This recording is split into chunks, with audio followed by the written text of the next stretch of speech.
Identical means exactly same. Similar means same. Okay. Identical is something which look alike, and similar means character which match with morphology. Identical means alike or exactly. Similar means same, and identical means which we can easily identify. Similarity means not exact. Identical means same, and similar means not dominant. Okay, okay, okay. Similar means not replacement. ठीक है, इसको simple से language में हम क्या कह सकते हैं? Very good. सिंपल लैंग्वेज में हम इसको कैसे दोनों के रिलेशनशिप को डिफाइन करते हैं, पहले मैंने शुरू की क्लासेस में बताया हुआ है ये तुम लोगों को। तुम हमारी बताई हुई चीजों को याद नहीं रख रहे हो। When similarity is equal to 100%, they should be identical. जब A और B के बीच में, जैसे suppose one is A and B, A और B के बीच में सिमिलरिटी अगर 80% है तो 80% सिमिलर है, ठीक है। 90% सिमिलरिटी है, मतलब 90% कैरेक्टर उनके सेम है। लेकिन अगर similarity is equal to 100%, similarity 100% होगी तो वो क्या हो जाएंगे? आइडेंटिकल। सिंपल एंड स्वीट, इतना ध्यान रखो, ठीक है। दोनों का मतलब सेम होता है, जब तक सेम है, एकदम एग्जैक्ट है, सही लिखा है तुम लोगों ने, एग्जैक्ट है, तो वो आइडेंटिकल होंगे। क्लियर? थोड़ा भी डिफरेंस होगा तो उनके बीच की हम सिमिलरिटी को देखते हैं। तो जस्ट इसको इसी लैंग्वेज में नोट डाउन कर लें। ओके, करेक्ट करेक्ट है, सबका करेक्ट है। जिन्होंने एग्जैक्टली सेम वगैरह चीजें लिखी, बस उसको इस वे में रिप्रेजेंट कर लें। अगर एक लाइन में उनके रिलेशनशिप की बात की जाए, और रिलेशनशिप मतलब एक दूसरे से कैसे, तो वो फॉर्मूले में दोनों आने चाहिए। तो when similarity is equal to 100%, that should be identical. ठीक है, तो नंबर एंड कोड्स यहाँ पे यूज किए गए, डेटा से हम सर्च कर ले रहे हैं, और मोर एप्रोप्रिएट क्लासिफिकेशन हमें यहाँ पे मिलेगा, और ज्यादा से ज्यादा कैरेक्टर को मैच करके। In this way each character is given equal importance, and at the same time hundreds of characters can be considered. This approach of systematics involves the numerical evaluation of the similarities or affinities between taxonomic units. कितना एक दूसरे से affinity है, that is related to similarity. Then arrangement of this unit into taxon. अगर देखो उसकी genus के साथ बहुत ज्यादा एफिनिटी होगी तो वो कहाँ प्लेस्ड हो जाएगा? जीनस में प्लेस्ड हो जाएगा। अगर स्पीसीज के साथ ज्यादा एफिनिटी है तो डिफरेंट डिफरेंट स्पीसीज हो जाएंगे, एक जीनस के अंदर आ जाएंगे। इसी तरीके से ऑर्डर, फैमिली, सभी को क्लासिफाई किया जाएगा। ठीक, ये एक बना लो कि बेटा आप लोग, और जिन्होंने समर में क्लासेस की है उन्होंने बनाया होगा तो दोबारा नहीं करेंगे, जस्ट अपने नोट में नोट्स बना ही लेना दोबारा, एक तरीके का एक नोट एक जगह हो जाएगा। ठीक, इसको नोट डाउन कर लेना। ए बी 100% सिमिलरिटी नहीं है, इसलिए ए नहीं तो ए ही हो जाता। थोड़ा सा नीचे दिख रहा है आपको, सिमिलरिटी 100% पे नहीं है। फिर सी डी 80% शो कर रहा है, ग्राफ दिख रहा है। ई और ए के बीच में अगर हम सिमिलरिटी की बात करें तो क्योंकि इनका एक कॉमन एंसेस्टर है, इसलिए यहाँ पे कुछ कैरेक्टर तो आपको सेम जाने चाहिए। तो उस कैरेक्टर कितने हैं बेटा? 20% सिमिलर है। जस्ट इसको नोट डाउन कर लोगे, और सिमिलरिटी और आइडेंटिकल का कॉन्सेप्ट एकदम क्लियर रखोगे, ये आपके हायर स्टडीज में भी काम आएगा। ठीक है, तो ये चार्ट बना लोगे सब। सम नॉइसेस ऑफ बैंगिंग होना तो नहीं चाहिए बेटा, यहाँ तो मैं अकेले ही बैठी हूँ, कोई नॉइस। अभी बताओ मनाली, अभी बताओ, ईयरफोन हटाया मैंने, कोई चेंज है क्या वॉइस में? वैसे ही है पहले जैसा, या क्लियर हुआ है? यस नो दोनों लिख रही है।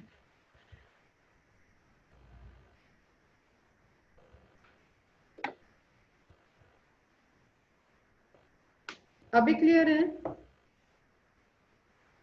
ओके, ठीक है, तो बिना ईयरफोन के रखो continue.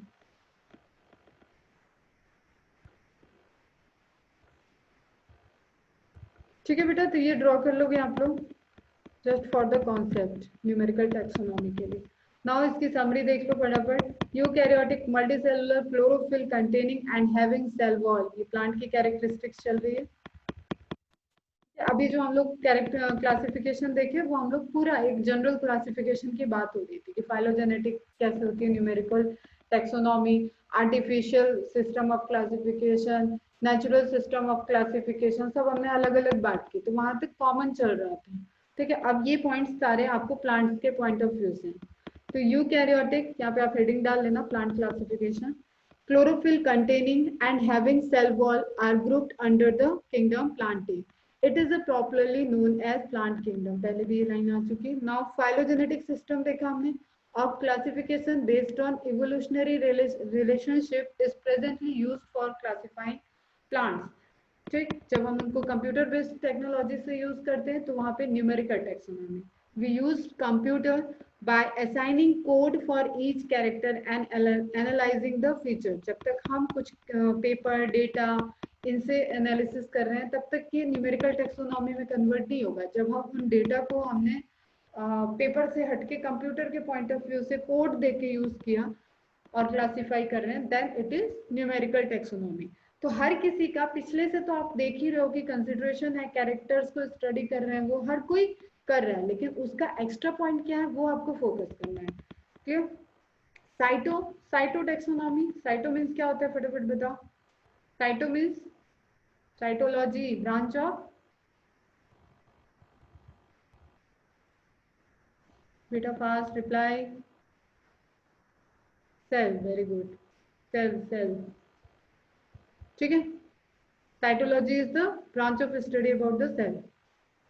Detail studies cell biology is based on cytological information. अब यहाँ पे किस चीज की बात होगी, उसके सेलुलर लेवल की इंफॉर्मेशन की बात होगी। इसमें क्या क्या आ सकता है, चलो अभी दिमाग लेक्चर के बाद खुद लगाना, यहाँ पे जितना लिखा है वो नोट कर लो। क्रोमोसोम नंबर, ठीक है, क्रोमोसोम स्ट्रक्चर, शेल सेप, शेल साइज, सेल का अंदर का कंट्रीब्यूशन एंड बिहेवियर, वो किस तरीके से परफॉर्म कर रहा है, किस तरीके के सेल प्रेजेंट है, उसका एडवांटेज कितना हो चुका है, वो कितना ग्रो कर चुकी है, कितनी एडवांस है उसकी सेल, या कितनी प्रिमिटिव सेल्स है, कितने कॉमन मैकेनिज्म से परफॉर्म कर पा रही है, या वेरिएशन ऑफ रिएक्शंस कर रही है, इस तरीके की इंफॉर्मेशन यहाँ आएगी। केमोटेक्सोनॉमी, use chemical constituents of plants to resolve the confusion. केमोटेक्सोनॉमी भी इंपॉर्टेंट पॉइंट है। ठीक है, आपको पता है सभी बायोकेमिकल कंपोजिशन से हम लोगों की पूरी बॉडी, एनिमल्स की पूरी बॉडी या प्लांट्स की बॉडी बनी हुई है। तो जब हम उनका मॉलिक्यूलर लेवल पे स्टडी करते हैं बायोमोलिक्यूल्स हो जाएंगे, और जब हम उनको केमिकल अप्रोच से, जैसे तुम्हारे 12th में बायोमोलिक्यूल चैप्टर एक तुम्हारा बायोलॉजी में है, 11th में, एंड ये बहुत एक आपको क्लियर है कि आप किस तरीके से डिफ्रेंशिएट कर सकते हो सेम चीज को। बायोमोलिक्यूल्स एक चैप्टर है जो कि आपका नेक्स्ट चैप्टर में भी रहेगा। बायोलॉजी में आप 11th में पढ़ रहे हो बायोमोलिक्यूल, एंड केमिस्ट्री में आप 12th में पढ़ोगे बायोमोलिक्यूल। ठीक है, दोनों की अप्रोच रहेंगे वही, प्रोटीन, कार्बोहाइड्रेट, लिपिड। यहाँ मैं भी डिटेल में जब पढ़ाऊंगी तो ग्लिम्स आपको केमिस्ट्री की आ जाएगी, बट वहां पे आपको केमिकल प्रोसेस, आप उसको आइसोलेट करने के लिए कौन सा सॉल्यूशन यूज किए, क्या टेस्टिंग करने से वो किस तरीके का अपीयरेंस दिया तो वो स्टार्च है, किस तरीके का अपीयरेंस दिया तो वो क्लोरोप्लास्ट है, इस तरीके की चीजें आप उसमें एनालाइज करोगे। तो जब हम केमिकल स्टडी करते हैं तो उसको केमोटेक्सोनॉमी करते हैं। जब सेल के बेसिस पे हमने टेक्सोनॉमी की तो साइटोटेक्सोनॉमी, जब कोड के बेसिस पे किया तो न्यूमेरिकल टेक्सोनॉमी, जब इवोल्यूशनरी रिलेशनशिप की स्टडी की तो फाइलोजेनेटिक्स। एनी डाउट बेटा? इन सब के साइंटिस्ट और सारी इंफॉर्मेशन हम एक टेबल फॉर्म में या एक तुम्हें पीडीएफ बना के दे देंगे। यहाँ पे आप डायरेक्ट अभी टर्म्स को सिर्फ देख लो। Is it clear?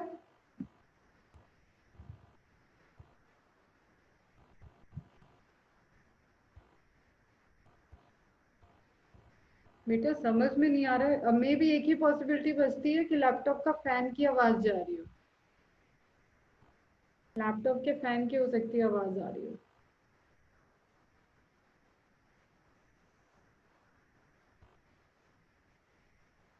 तो बहुत ज्यादा ट्रबल है तो बताओ, नहीं तो कंटिन्यू रखते हैं। बहुत इरिटेटिंग साउंड तो नहीं जा रहा?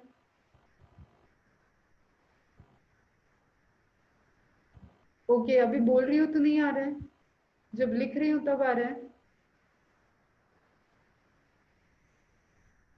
ओके ओके, बेटा लेक्चर ओवर करके मैं चेक करती हूँ।